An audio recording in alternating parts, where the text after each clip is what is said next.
Welcome, my dear audience and friends, to another episode of Cancer Convos with Grace B. This is your host, Grace B, coming to you from New York City, the city that never sleeps and is home to Cancer Convos with Grace B. I'd like to once again thank you all so much for, supporting us with your likes, your shares, your subscribing. It shows that we're doing something good. Honestly, from the bottom of our hearts, we say thank you.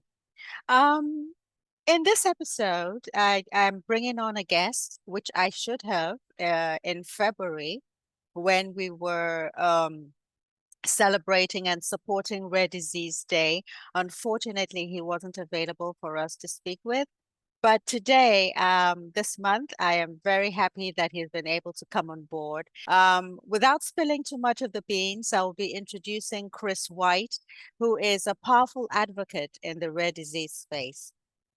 Welcome, Chris, and it's so nice to have you with us. Thank you so much for coming on. Thank you for having me. Yes, please. Tell us your backstory, your cancer story, please.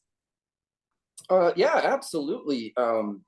In the beginning of 2018, literally right after the turn of the year in January, I started having, I guess what you would call like, I was just I don't know how to say this in anything, but it was just kind of like I had a sweaty rear end, and it didn't make sense. And shortly after that, I started to develop what I thought was kind of like a zit or something on the rim of my rectum. And so I never had anything like that. But from what I understood, it was possibly like a hemorrhoid. It didn't hurt, it didn't bother me or anything. And so I didn't do anything about it until a few months later. This other lump grew in my groin, and it grew rather quickly. And so, between the two of them, I went into the doctor to go get, the lump looked at, because I assumed, I had a hemorrhoid. And so he gives me some antibiotics, couple of doses of that, nothing. Went to a surgeon. Surgeon thought he might be like a really rare hernia called a femoral hernia. So we went into surgery. Said, if it was a hernia, he'd fix it. If not, we'd go from there. And when I woke up, he told me it was a lymph node in my groin. Sent it off to pathology, got clear margins on it. And later that week, when I went to the proctologist, he looked at my rear end and said, first immediately he said, it doesn't look like a hemorrhoid. I think it's cancer. And so that was the first time that it even came into my mind.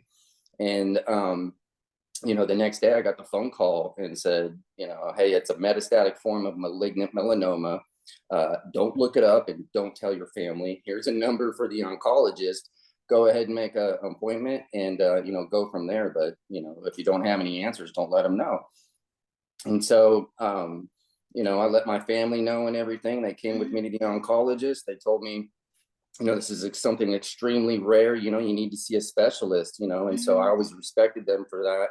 And, I got a PET scan while I waited to see the specialist, but I was able to get down to MD Anderson and down there. And so they were the ones who actually told me I had what's called anorectal mucosal melanoma, that it only forms in mucous membranes. It only makes up 1% of all melanoma. It's extremely, deadly, but, and aggressive, but we're going to attack it, rather hard. He said because of my age at the time, I was 36, that, they were to, give me what I could. And we would fight it with immunotherapy would be the main go-to, but, there was a chance. And so over, the next 18 months, I pretty much like threw everything at it, like, spaghetti on the wall kind of a sense. And it was everything from, multiple surgeries, radiation, chemotherapies, immunotherapies, lots of different side effects. I eventually got into a clinical trial. And right as I was about to enter the hospital for the trial, I was kicked out due to brain metastasis. I had to fight my way back in.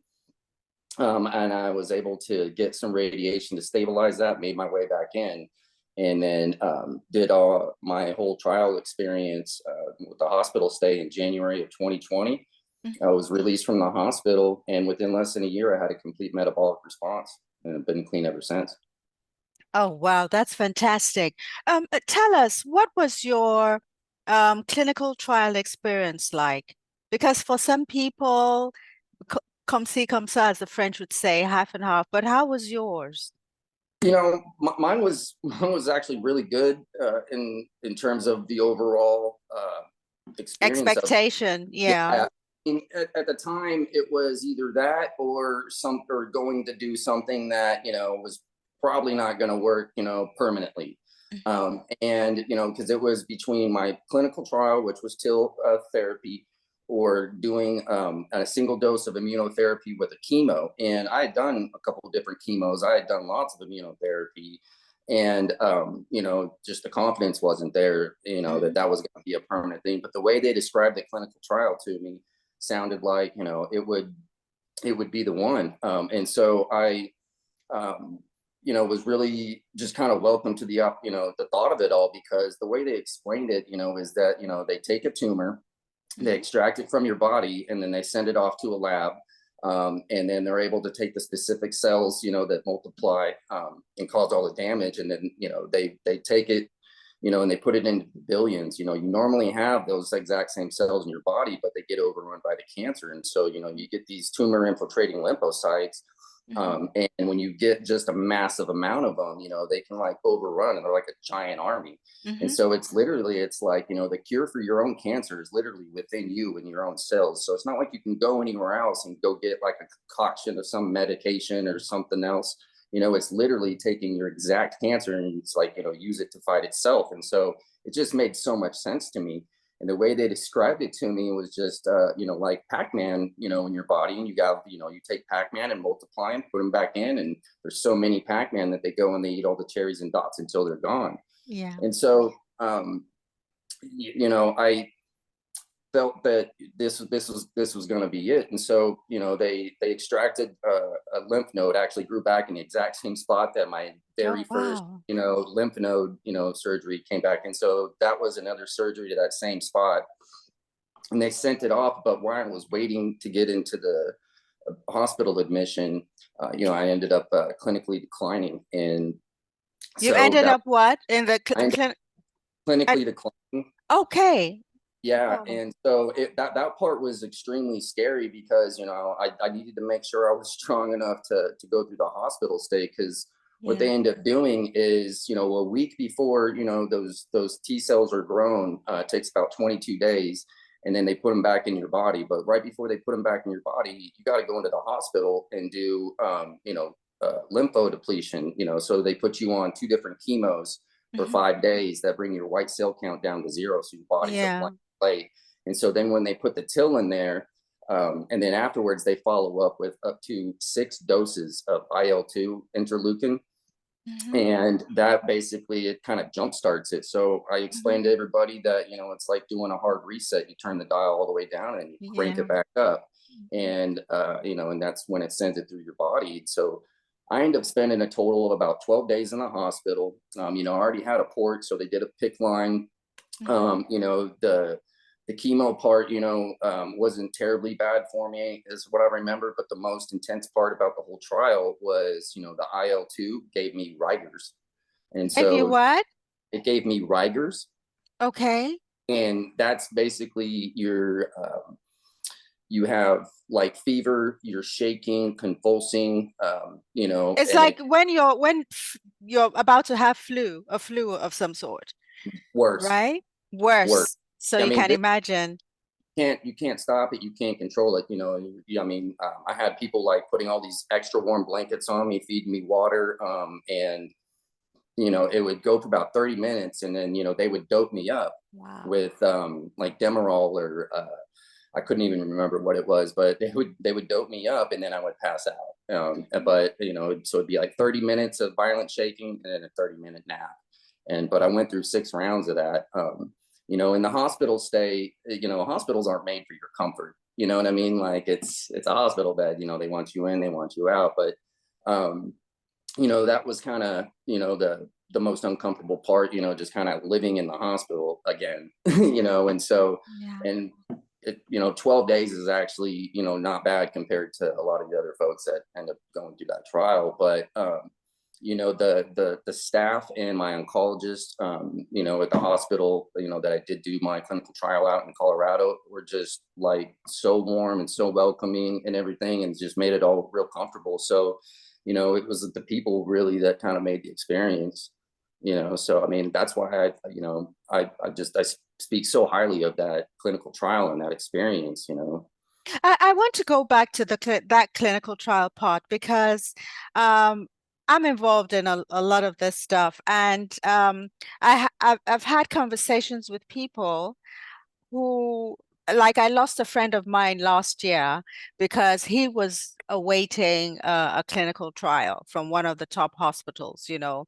So, how were you able to find out about your clinical trial? Did you have to go to a particular website like some people do, or were you advised by your doctor to kind of maybe your oncologist or someone was good enough to refer you to one? What was your process like, please? Yeah, absolutely. So I had, in the summer of 2019, I had developed full blown colitis, because I had previously done 6 total doses of the Opdivo Yervoy combo, the Ipi Nivo. Mm-hmm. I'd done it twice, took a break to do did 2 cycles, took a break to do some chemo and radiation, and then came back. And instead of doing number 3, of that, we started it over, and it was number 1. And so I did the next 4. And so total of those 6 doses, the colitis came full blown and literally put me out for about 3 months, because you have to fight the taper from the steroids they give you to, come off of it. They give you this taper program. And the thing is that it's just a standard program. It's not catered specifically to your body. So when they tell you to start tapering off, your body's not ready, it's going to relapse on the colitis.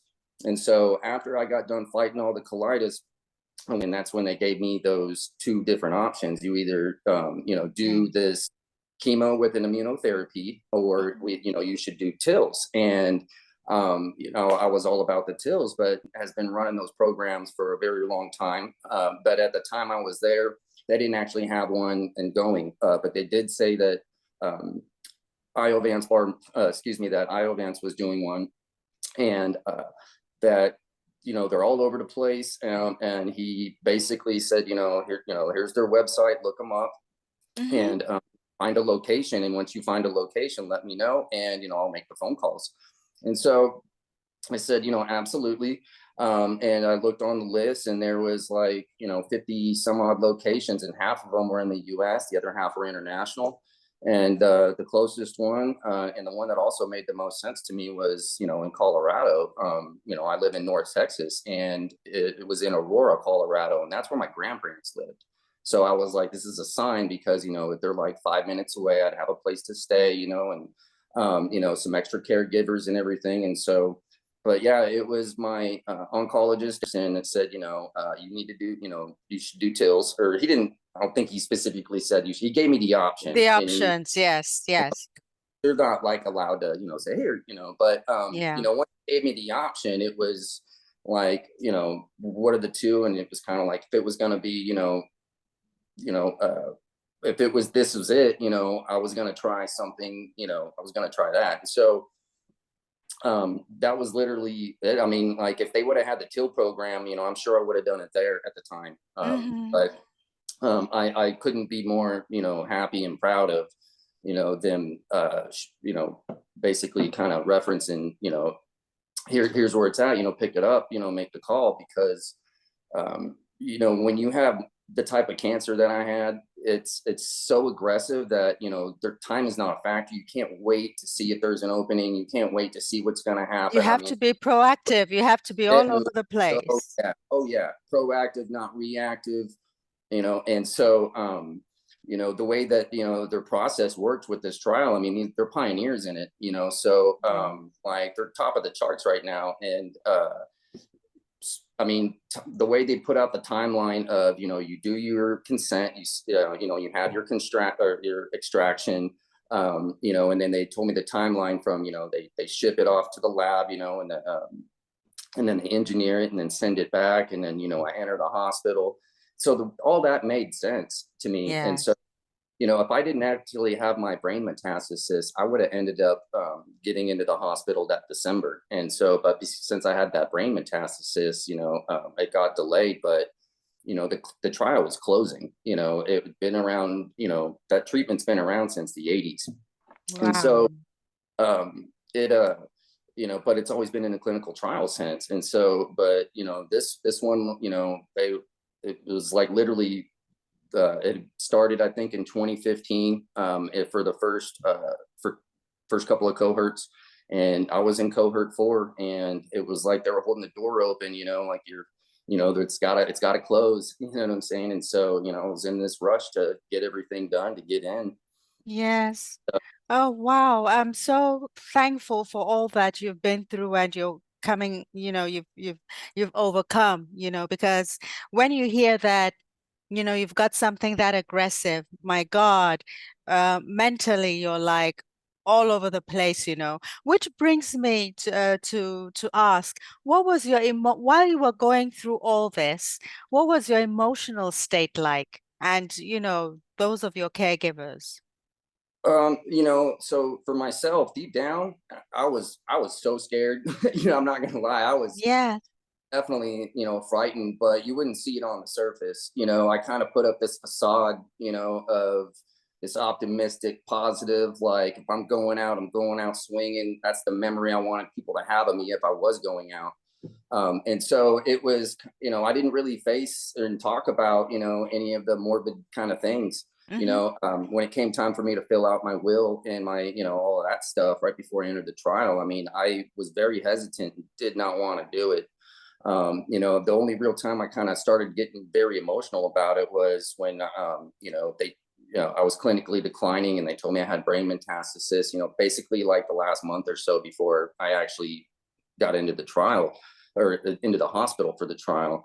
And so I just kind of, you know, I don't know. It's like I had an alternate personality. You know what I'm saying? It's kind of like I developed this, alternate person and stuff. And so, but it was totally different with my family and all my caregivers because I could see it on their faces. Like I've heard this before and I'm sure you have also, but it's, cancer, it's almost worse on, your caregivers than it is on the actual person with the cancer, because if you pass, by chance, they're the ones that that are still there and that are hurting from it. And so it's like I would have these like little premonitions and visions of like my funeral and stuff and everything, and it was just like, no, I'm not letting this happen. Mm-hmm. And so, but they were extremely supportive of it. So it was like, if I set the tone and I set the attitude, and I set the vibe, I wanted everybody to follow that. Yeah. No negative. We're not getting into like the worst options and all of that. It's not going to do us any better to talk about. Let's talk about what is going to happen.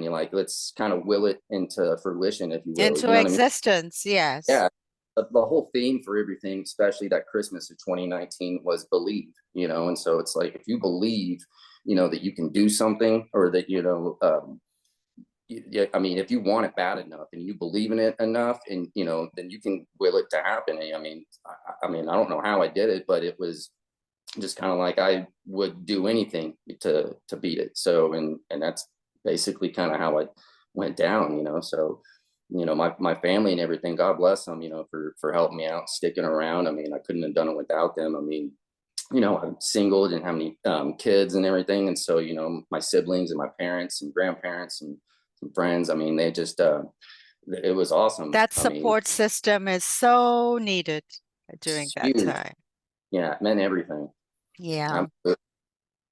I'm so happy about that. That's fantastic because people like us, we were approached uh asking if we needed some kind of psychosocial therapy, which, I was blessed as you were to have a good family support system, and even friends. So as you said, it was necessary to have that positive mindset and positive vibes.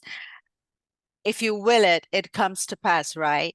Touch wood, we're still here, Yes, so yes, absolutely. yes. So, being a guy, and I have brothers and, cousins and all that who are very, um, reluctant, to open up about their health issues and being, what you have passed through, and especially the type of rare cancer that you had, rare disease that you had. How would you go about talking to your friends about, male friends, that is, about taking care of their health and not being, you know, um, what should I say, reluctant to seek any help if necessary?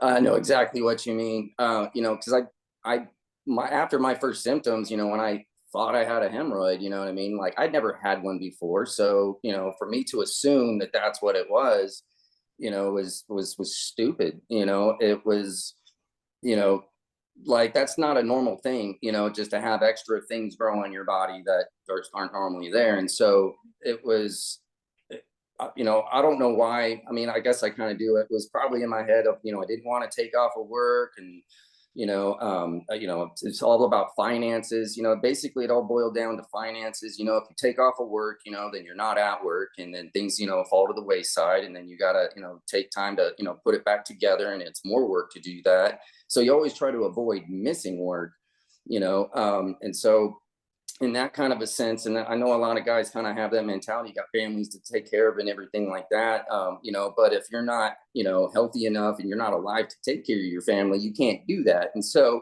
to assume that, something's going on in your body and you don't know what it is, and just assume that it'll be okay or it'll go away or whatever, it's going to get worse before it gets better. And then it might not even get better, and then Exactly. whoever's, who's left with that, burden, that's your family and your loved ones. And so, it takes like a real, you're probably, it takes a bigger man to actually go and say something and do something, to like make that appointment, to tell somebody else, have them make the appointment, but to speak up really. I mean, if I would have said anything to any, I mean, I'm anybody and said, hey, this is kind of bothering me, I'm not sure what it is, like they probably would have encouraged me to go, get it looked at or get checked out, but I didn't say anything, I was inside my own head, you know what I mean? And I know a lot of guys do that, but Yeah. this is, it's a men's health thing in terms of, yeah, I know we don't really talk about it a lot, but Hmm. that's got to change, and so it's like, Yes. but to really be around for your loved ones and your family, I mean, you have no choice. You need to be proactive rather than reactive. Absolutely. So, what advice would you give to, one to anybody that is actually facing a cancer diagnosis now, going by what you have been through? What one advice would you give to them? Oh, sense of urgency. Number Mm. one is sense of urgency. Like nobody's, the traditional mold of like, just, listening 100% to, Hmm.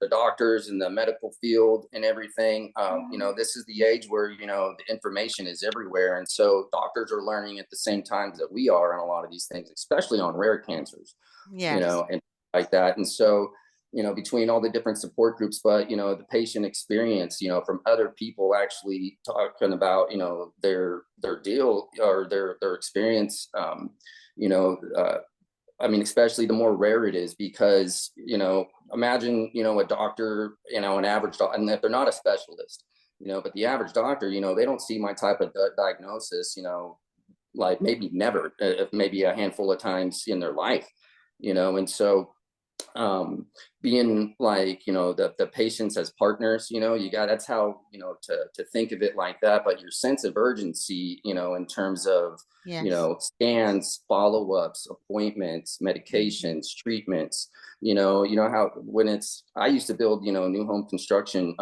houses, and if, or just anything in terms of when scheduling, if you ask, when can you do it, or they tell you, I mean, you almost have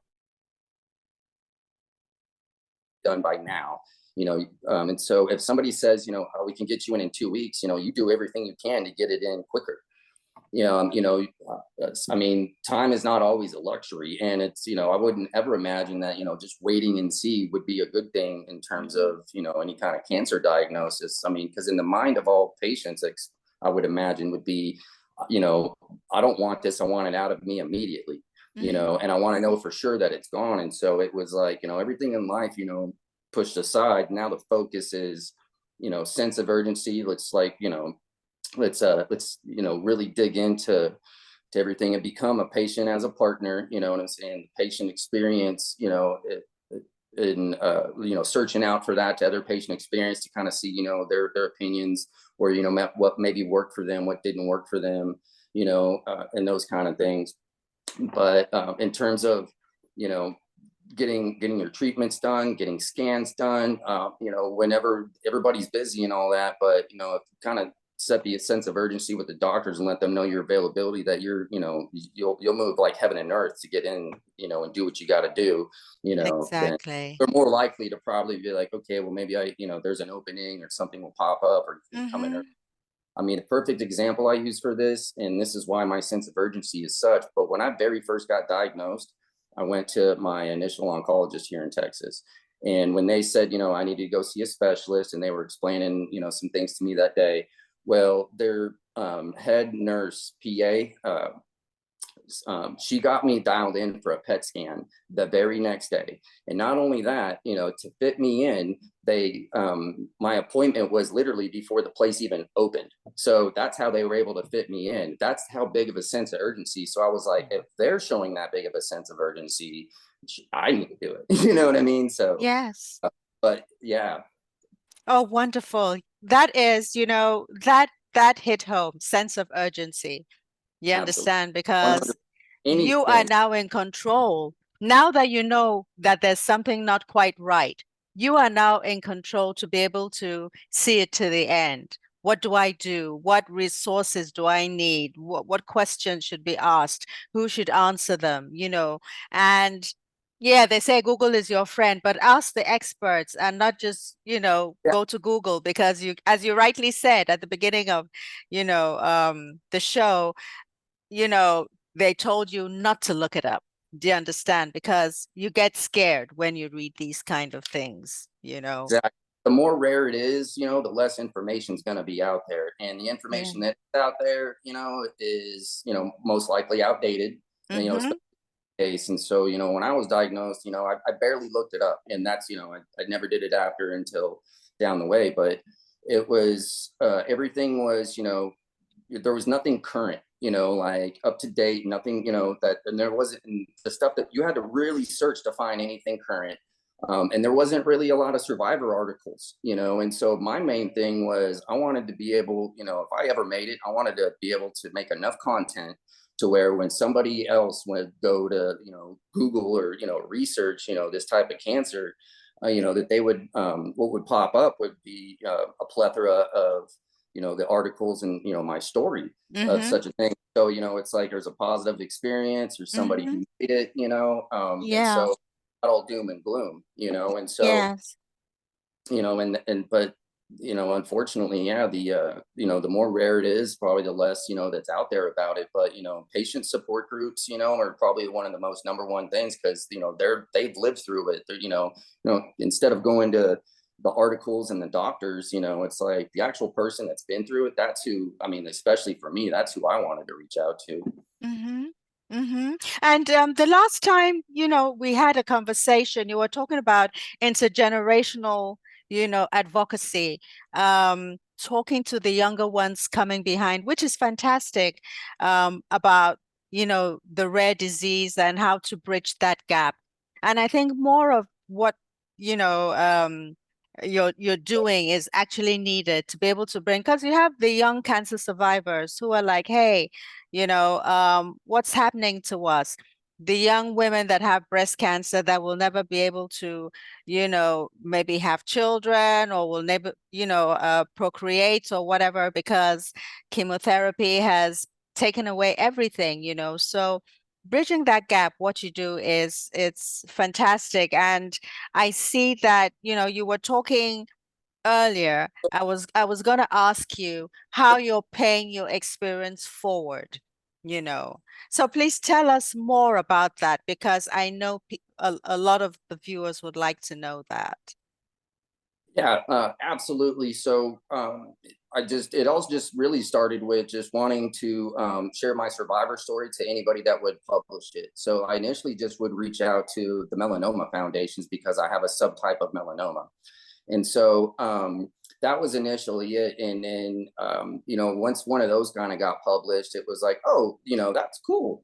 And so I started looking into, okay, where else could I share this? And I saw there was a symposium that was going on in Colorado at the same hospital where I had my treatment, and my oncologist was speaking on microbiome. So I thought that would be something cool to go, visit and see. And I asked her if I could speak at that, and talk about my experience. But she has said that, everything's already set up for that symposium, but there is another opportunity in New York that December, which was last December in 2022.